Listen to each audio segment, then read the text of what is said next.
Hello and thanks for tuning in. This is the first of several videos where I will cover the annoyingly detailed modifications I've done to my beloved Streetfighter 848.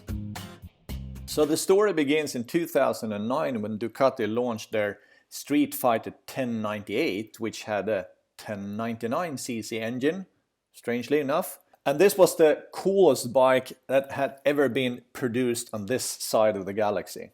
I must have one. But it was quite a pricey bike, and at the time I didn't have the funds to buy the 1098 Streetfighter. So it took a couple of years before I could lay my dirty hands on one. By that time, Ducati had launched a second version of the Streetfighter with an upgraded engine of 849cc. So with Ducati Logics, that was called the 848. The engine was developed to have longer service intervals, so despite being a smaller capacity engine, the whole bike seemed like a better choice, and having checked with lots of reviews online, it seemed like this was the way to go rather than the bigger and older sister. The smaller Streetfighter was also less expensive to insure, but for me the deal breaker was that it came with a red frame, which the bigger sister did not in my country.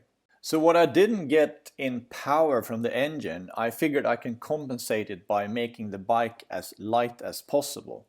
And by doing so, getting closer to the power to weight ratio from the 1098 Streetfighter. The first thing I targeted was the exhaust system that wasn't just awkwardly located and extremely ugly, it was also heavy as. So I spent a lot of time and money trying to create an exhaust system that truly fits the bike. That's quite a long story, so I will make a separate YouTube video on that topic. So beside the obvious exhaust change, I started to swap all the plastic details for carbon fiber ditto, like the AIRBOX. At the time there were only two manufacturers of carbon fiber airboxes for these bikes, and I went for the Canadian version from Motor Composites. There's also an Italian made from EVR, which is really nice. And they also produce this incredible throttle body bracket out of carbon fiber, which I have. And that one just weighs a fraction of the original one.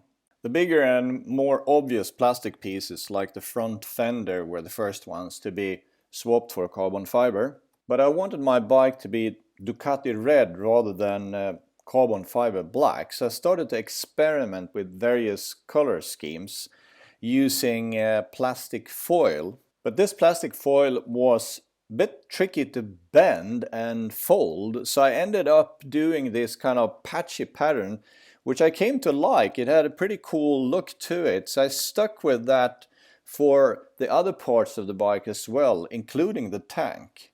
And once the bigger pieces were swapped for carbon fiber, I started to look into the smaller pieces, like the levers and the heat shield of the exhaust. And when I couldn't find any more carbon fiber parts to buy, I started to manufacture my own carbon fiber pieces, like in this case the heel guards, as well as the little bracket that holds the horn. I mean, why not? It was very easy to manufacture. I've also made some other carbon fiber brackets, but that will be displayed in another YouTube video. I also figured that every little bit and piece counts, so I started to exchange all the bolts for aluminium or titanium. And step by step I started to shave off grams here and there, almost to the point of being ridiculous. Will this improve my lap times?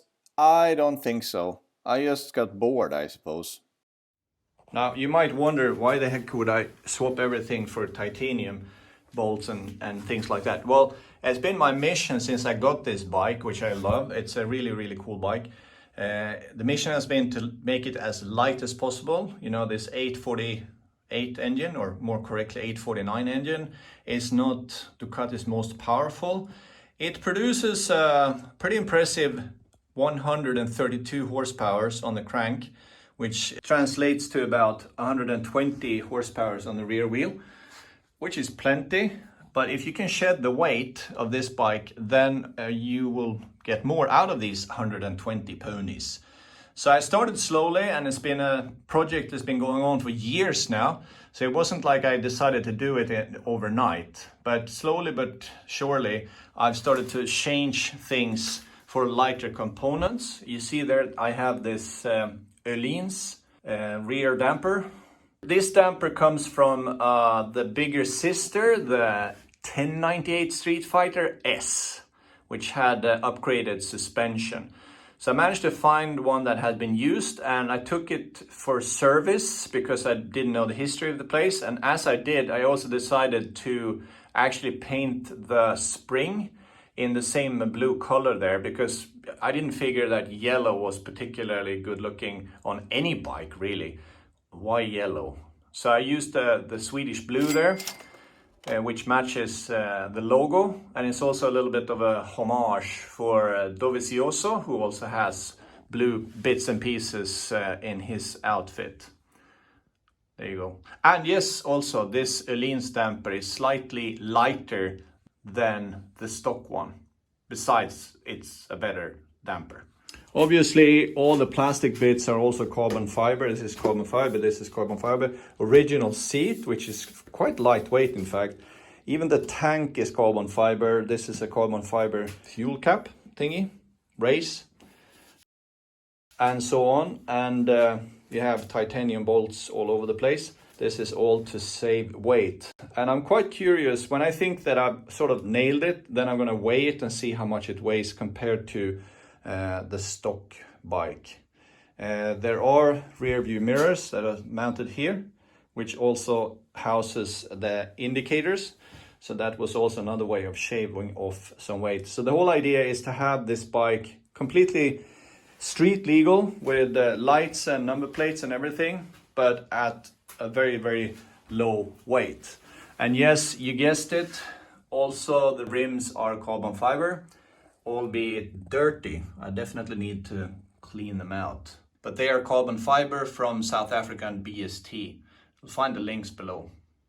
Another weight-saving hack that you can do besides these footrests, which are much lighter than original ones, is to change the drive chain.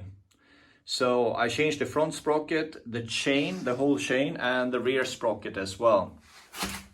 Now the rear sprocket is actually aluminium, and we know that aluminium is not particularly strong, but now I've run quite a few thousand kilometers and it still looks okay.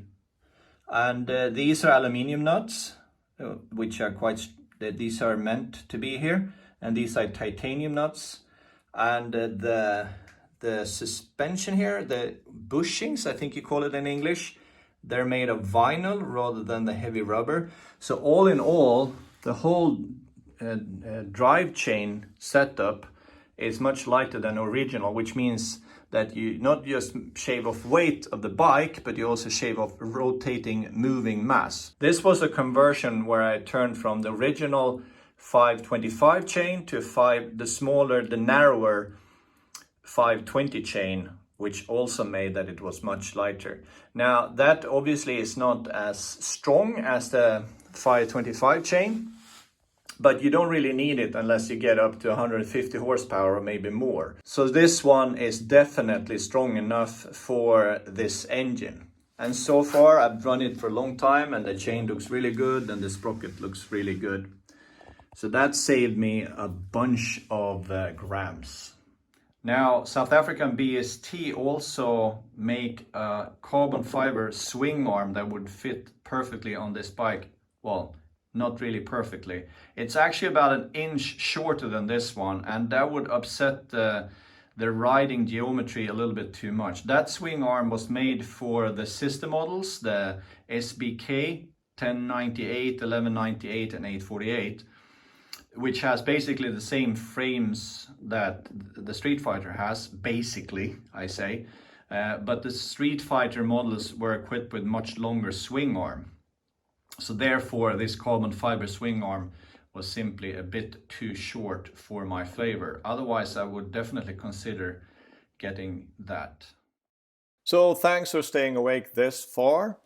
In the next video I will discuss the wonky exhaust of my Streetfighter and the story behind that. I'll see you there.